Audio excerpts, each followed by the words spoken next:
LGBTQI plus community.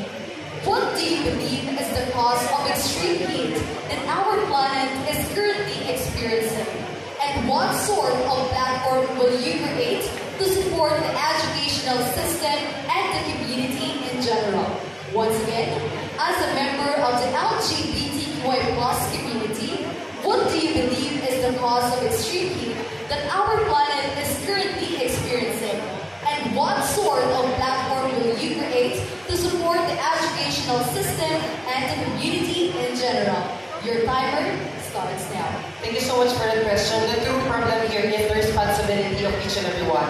Being responsible, that is the right answer for that. Ladies and gentlemen, it's about our responsibility, not just the government, but we should take just a small step, because a small step or small action can create a big impact. In terms of educational system, as a future educator, I want to teach the younger children. That's why as a future educator, I believe in the philosophy of education about tabula rasa, that the mind of the child is empty, so that we should inculcate their mind in a very young age for them to be a better citizens in this community, and also the scaffolding in which we, the empowered ones, should support this individual for us to create a better and a more creative and a more sustainable and the best community to live in. Thank you so much.